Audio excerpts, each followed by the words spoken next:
Good morning, dear students. In today's class, we will start a new lesson. The lesson is the bubble, straw, and the shoe. This is your lesson 4 in your unit 2. Okay, now we will start the story. Let's listen and enjoy this story. So, once upon a time, there lived a bubble, a straw, and a shoe. एक बार की बात है, एक जगह जो है एक bubble रहता था, मतलब कि बुलबुला, एक स्ट्रॉ और एक जूता रहता था. ठीक है, स्ट्रॉ का मतलब होता है पाइप. ठीक है. One day they went into the forest. एक दिन वे लोग जो है जंगल की तरफ जाते हैं. दे केम टू ए रिवर. और जब जंगल की तरफ जाते हैं तो जाते जाते उनको रास्ते में एक नदी मिलती है. They did not know how to cross it. उनको पता नहीं रहता है कि इस नदी को हम कैसे क्रॉस करें, मतलब कि उसको कैसे पार करें. The shoe said bubble let us float on you. तो जूता कहता है कि बबल चलो तुम्हारे ऊपर हम लोग तैर कर चले जाते हैं. फ्लोट का मतलब होता है तैरना. और फिर आगे जो ये स्टोरी है तो फिर नो शू, ये जो बबल है वो कहती है नहीं shoo, let straw stretch himself from one bank to the other. तो वो कहती है कि नहीं, बबल कहती है जूता को कि नहीं, हम लोग क्या करते हैं ना, स्ट्रॉ को स्ट्रेच कर देते हैं, मतलब कि लेटा देते हैं एक बैंक, नदी के एक किनारा से दूसरे किनारा पे. ठीक है. And then we can cross the river. और वो कहती है कि और इस तरह से हम रिवर को क्रॉस कर सकते हैं. ठीक है. The bubble shook with laughter and burst with ए.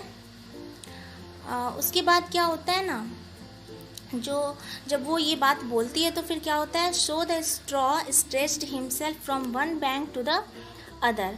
और उसके बाद फिर जो है वो स्ट्रॉ जो है उसके कहने पे वो नदी के एक किनारे से लेके दूसरे किनारे पर लेट जाता है. ठीक है. जैसा कि आप फिगर में यहाँ पे देख रहे हैं कि वो नदी के एक किनारे से दूसरे किनारे पर लेटा हुआ है. ठीक है. और उसके बाद when the shoe jumped on the straw. और जैसे ही वो शू जो है जूता वो स्ट्रॉ पे जंप करता है, कूदता है, मतलब नदी को पार करने के लिए, इट ब्रॉक, और वो टूट जाती है. ठीक है. स्ट्रॉ जो है वो टूट जाती है. The shoe fell into the water with a loud splash. और वो जूता जो है पानी में गिर जाता है एक बहुत बड़े छपाक के साथ. जैसे पानी में कोई चीज़ गिरता है तो कैसे पानी उछलता है और फिर वो एक छपाक जैसा साउंड सुनाई देता है.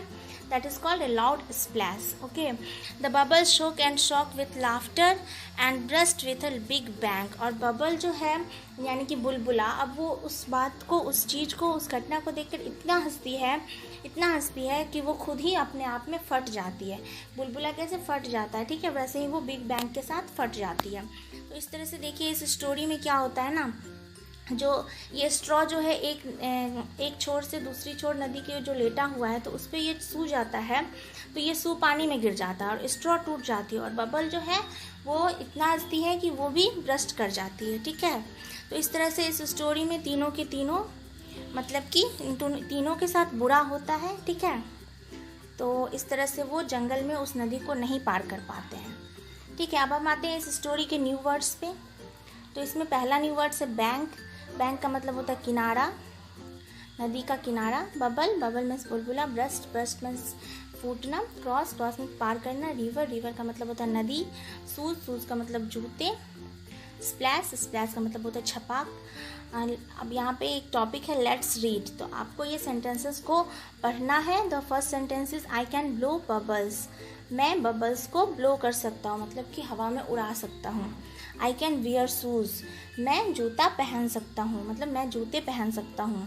तो इस तरह से आज हमने इस स्टोरी को कंप्लीट किया, जिस स्टोरी का नाम था the bubble, the straw and the shoe. And in our next class we will start the question answers and new words of this story. Till then stay safe, stay at home, and आप लोग अपनी पढ़ाई में खूब मन लगाइएगा. Thank you my dear students.